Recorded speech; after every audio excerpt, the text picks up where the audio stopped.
Xin chào cô bác, anh chị và các bạn. Hôm nay mình chia sẻ cách loại bỏ cái vị đắng ở trong cái trái khổ qua. Khổ qua hầm thì ăn rất là ngon luôn. Món này thì ở dưới miền Tây mình hay có đãi tiệc á, nhà mình đám giỗ hay là đám tiệc gì cũng có hầm một nồi khổ qua gì nè. Cái cách làm này thì khổ qua không có sợ bị đắng gì hết á. Nắng nóng thì khổ qua này thì ăn rất là mát luôn. Cô bác, anh chị và các bạn thấy thích thì cùng làm nha. Ở đây mình có mua mấy trái khổ qua nè. Bây giờ mùa hè cho nên nó là khổ qua này người ta bán nhiều lắm mà rất là rẻ luôn. Mình mua 3 trái gì mà có 100 yen nè, mười mấy ngàn tiền Việt Nam á. Mình chuẩn bị thêm nửa ký thịt heo xay, 300g chả cá sắc lát, nấm mèo với bún tàu. Nấm mèo này thì mình ngâm ra rồi mình sắc ra nhỏ nhỏ vậy nè, sắc hạt lù nhỏ nhỏ vậy đó. Bún tàu mình cũng ngâm nở luôn, mình sắc cút cho nó vừa ăn vậy. Và một ít gia vị thông thường, tí xíu nữa mình làm tới đâu thì mình chia sẻ cùng với cô bác anh chị tới đó nha. Trái khổ qua nào mà nó dài quá thì mình cắt ra làm 3, còn ngắn ngắn thì mình cắt ra làm 2, mình cắt đôi vậy nè. Nhưng mà mình thích ăn khổ qua Việt Nam á, trái nó hơi ngắn ngắn á, cái mình xẻ chính giữa gì mình lấy hột rồi mình nhồi nguyên trái á, nhìn thấy nó ngon ha. Khổ qua ở Nhật á, nó cũng bự lắm mà nó dài nữa. Cái này mình lựa cái trái hơi vừa vừa thôi đó, chứ còn có trái nó dài mình cắt ra làm 3 khúc như vậy luôn. Mình mua mấy cái trái này nó ngắn nè, mình chẻ đôi ra gì thì mình lấy cái muỗng nhỏ nhỏ mình nạo hết cái phần trắng ở bên trong của cái ruột khổ qua gì, nạo hết ra gì. Cái phần trắng này là cái phần đắng á. Mình nạo thì kỹ tí xíu thì nó cũng bớt đắng.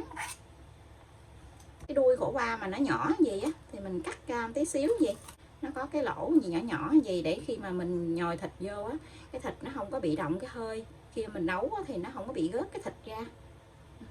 Có cái đuôi nhỏ gì, nhiều chị em nói khi mà cắt cái đuôi khổ qua ra thì cái trái khổ qua của mình nó bị đắng á, mà không phải nha, mình cắt như vậy mà nó đắng đâu. Mình cắt như vậy khi mà cái thịt đó mình nhồi vô nó không có bị rớt ra ngoài. Còn cái dao nhỏ mình nạo cái ruột ở bên trong cũng được, hoặc là cái muỗng mình nạo cho nó sạch cũng được. Mình nạo hết cái phần ruột của trái khổ qua rồi, bây giờ thì mình sẽ chuẩn bị một cái thau nước cho mình cho một muỗng cà phê muối vô. Mình pha nước muối lõm vậy nè, để mình ngâm cái trái khổ qua này vô trong này. Mình ngâm khoảng chừng 2 phút. Mình ngâm gì á, trái khổ qua của mình nó không có bị đắng. Sau 2 phút mình ngâm rồi, bây giờ thì mình sẽ lấy cái khổ qua này ra để mình đi rửa sạch lại. Giờ thì mình sẽ cho một cái nồi nước, mình bắt lên cho thật là sôi luôn để mình trụng cái trái khổ qua này. Cách này thì để cái trái khổ qua của mình nó bớt đắng đi á, thì mình cho một muỗng cà phê muối vô trong cái phần nước. Đợi nước cho thật là sôi luôn thì mình sẽ trụng trái khổ qua này vô. Mình trụng chở khoảng chừng vài giây thôi, mình trụng xuống vậy nè. Vậy thì mình vớt lên, mình trụng xuống, mình vớt ra thì mình sẽ để vào trong cái thau nước lạnh á. Mình trụng xuống như vậy cho nó vừa xanh lại vậy thôi. Mình trụng gì thì cái trái khổ qua của mình nó cũng xanh nữa nè, mà nó không có bị đắng. Mình vớt ra thì mình sẽ cho vào trong cái thau nước lạnh nha, để vô mình trụng cho nó hết cái phần khổ qua này đó. Mình để vô gì rồi mình vớt ra liền, cho ra cái thau nước lạnh liền luôn.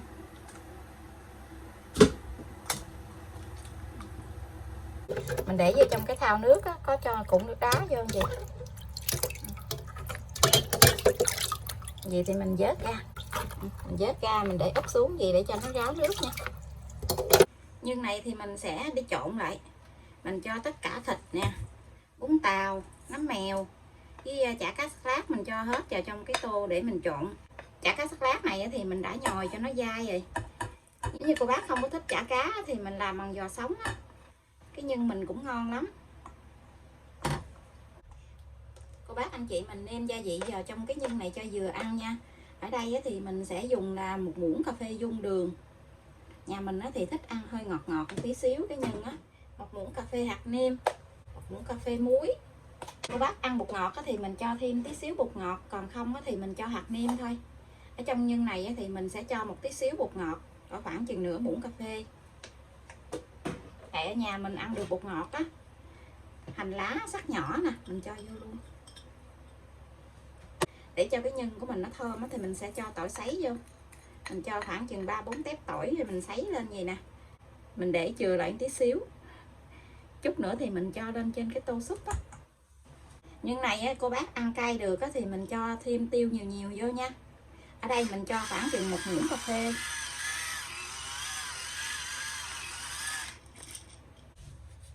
Ở nhà mình ăn á, thì cái nhân khổ qua này mình không có nêm nước mắm.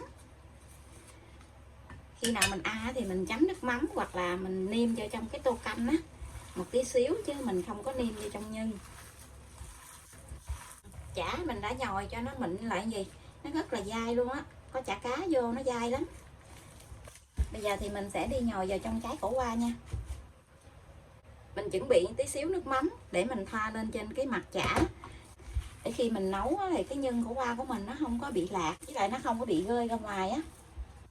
Mình dùng muỗng hoặc là mình dùng tay á, mình cho cái nhân này vào trong cái trái khổ qua vậy, mình lấy cái tay mình đè sát vô, mình đè cho nó dẻ vô vậy nè. Cô bác anh chị mình cắt tí xíu đuôi vậy nè, là cái nhân khổ qua của mình á, khi mà nhồi vô nó không có bị cái hơi á. Còn cái hơi ở bên trong vậy nè, khi mà mình nhồi nó không có vô hết á, tí xíu nữa mình nấu nó dễ bị rớt ra ngoài lắm. Sau đó thì mình lấy cái tay á, mình nhúng vô trong cái chén nước mắm á, mình lấy nước mắm thì mình thoa lên trên cái mặt nhân vậy nè. Cái này á, là để cho cái nhân của mình nó không có bị lạc nè, chỉ khi mà mình nấu á, nó không có bị xúc cái nhân ra. Giờ thì mình sẽ cho hết cái phần nhân này vào trong cái trái khổ qua nha. Mình dùng cái tay mình nhồi vô gì nè, thì cái nhân của mình nó dẻ hơn là mình làm bằng cái muỗng.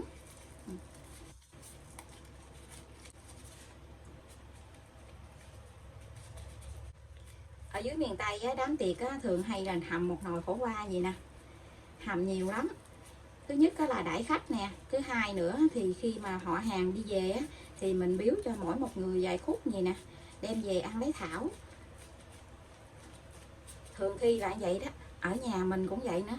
Mỗi một cái đám đó là thường khi là nấu đồ ra nhiều lắm, để biếu cho họ hàng đem về.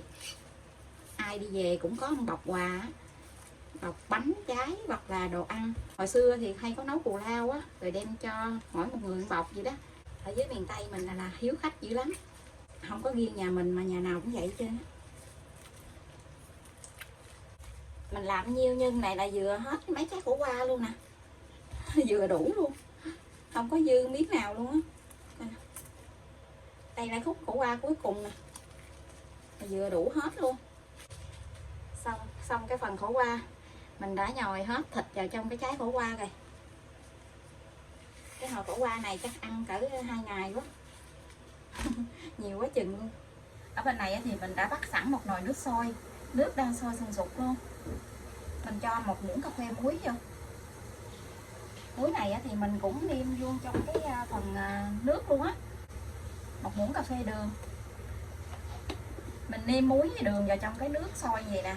Mình thả khúc khổ qua vô á, thì cái trái khổ qua của mình nó không có bị đắng nữa đó. Nước đang sôi gì thì mình sẽ cho khổ qua vô. Mà hôm nay á, thì mình thấy chả nè, thịt này nhiều quá chừng, cho nên nó là mình không có dùng cái nước xương gà, mình chỉ dùng cái nước trắng vậy thôi. Mình thấy để nước xương gà vô nữa thì cái nước mỡ nhiều quá trong cái nước súp á, cho nên thôi mình chỉ hầm cái phần chả này thôi. Ở nhà có mấy cái gốc ngò gí nè, để gốc ngò gí vô cho cái nồi súp của mình nó thơm. Mình nấu nó sôi bừng lên vậy thì mình sẽ hạ lửa trung bình. Mình để nấu lửa trung bình thôi, mình đừng có mở lửa lớn quá. Trong khi mình hầm khổ qua, anh chị mình đừng có đậy nắp lại.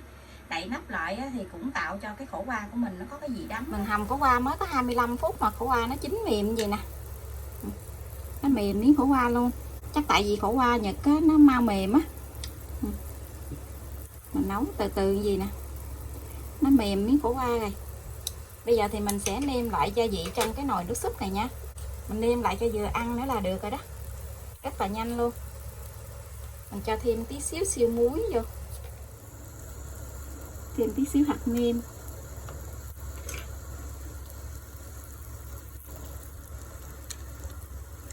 Mình nếm lại coi cây vừa ăn chưa nha. Trời ơi ngon quá chừng luôn. Nêm lại cho vừa ăn thì mình cho thêm gốc hành vô. Gốc hành thì mình sắc hơi dài dài tí xíu gì nè. Còn mình cho vào trong tô thì mình sẽ sắc cái ngắn. Cô bác anh chị mình nhìn thấy cái nồi nước súp này rất là trong luôn. Bây giờ thì mình sẽ múc ra tô.